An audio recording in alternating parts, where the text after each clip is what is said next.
Peuple congolais, toute la résistance congolaise de l'intérieur et de l'extérieur, la situation est très très grave.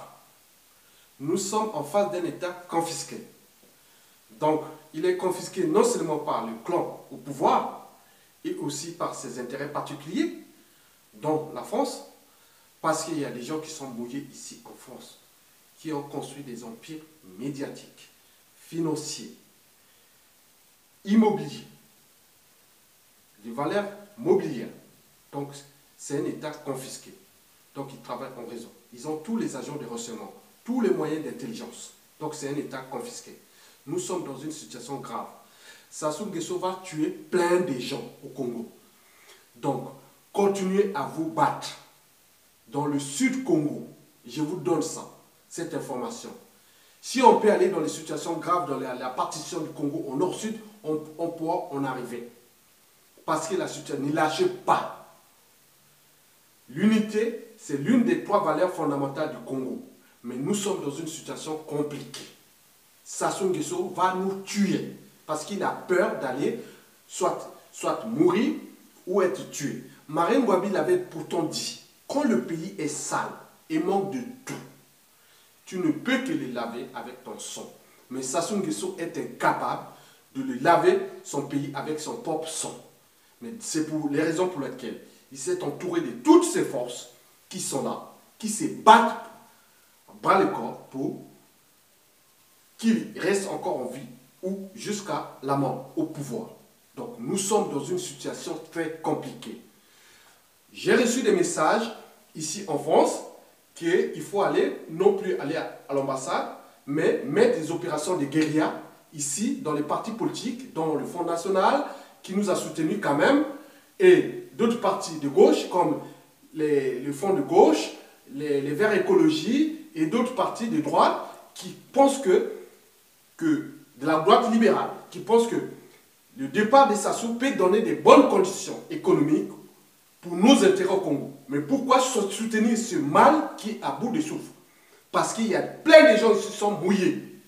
Donc si Sassou Nguesso tombe, des choses vont apparaître. Donc ils mettent tous leurs moyens pour détruire un peuple. Mais vous sachez que nous sommes désormais dans un monde interdépendant, interracial. On est passé de la civilisation 1.0, nous sommes à la civilisation 2.0.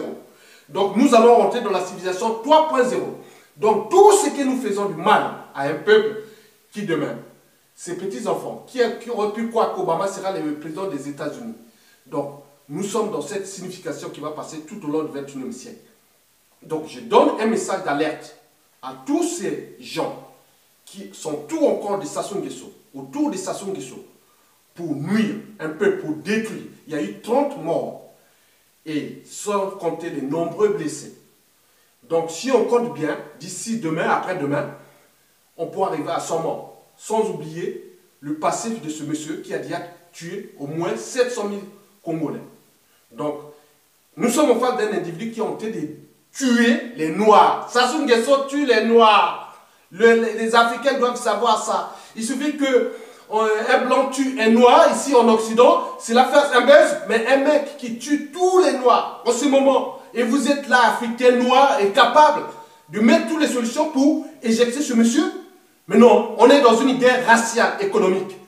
On n'est plus dans la guerre économique, non, c'est une guerre raciale. Donc on a trouvé un pion qui peut tuer tous les Congolais. Il n'y a pas de souci. Au moment que leurs intérêts sont protégés, et c'est ça qui est danger. C'est le danger. Et la France, après le Rwanda en 1994, la France se prépare à un nouveau génocide au Congo. Donc, Hollande est là au cœur de l'enjeu. Hollande, vous êtes au cœur de l'enjeu. Voilà. Je vous dis simplement, vous nous avez fait rêver en 2012. Aujourd'hui, on se rend compte que quand c'est flou, il y a un loup. Merci beaucoup. Et continuez le combat. La victoire est certaine. Mais on ne sait pas comment va se terminer par les chaos. Et j'ai dit à mes frères, à mes amis, à tous ces frères blancs qui sont au Congo, de la France, si vous êtes côté du pouvoir, faites votre jeu. Mais si vous êtes côté du peuple congolais, battez-vous aux côtés du peuple, mais nous vous serons reconnaissants. Mais ces traites-là seront trahis, traduits, avec toutes les méthodes d'un chaos. Donc nous sommes dans la situation des chaos. Bon, faites attention. Voilà, le monde a changé et va changer. Et faites attention. Voilà. La France, il y avait toutes ces richesses du Congo, ou du bassin du Congo, ou l'Afrique francophone, la France n'aurait pas le chômage actuel. N'aurait pas à se déclasser continuellement, peut-être jusqu'à l'horizon 2030. Donc la France se prépare elle-même et met en jeu les situations de déclassement dans le temps. Donc on ne peut pas repenser un monde nouveau avec les idées du passé. Donc la France doit être là. Hollande doit mettre les solutions. Il n'y a pas de problème d'apaisement. Ou non, non, non, non. C'est un gars qui est arrivé au pouvoir de façon illégale. Il a mis sa constitution. Il détruit sa constitution. Est-ce qu'un père de famille peut régner ses enfants comme ça? Donc non, c'est pas vrai.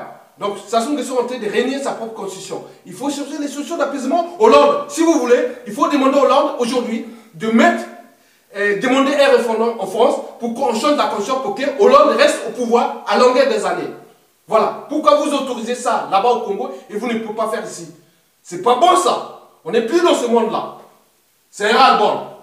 Si vous aidez le Congo à avancer, monsieur le président Hollande, bravo. Si vous n'aidez pas le Congo à avancer, je vous emmerde. Merci.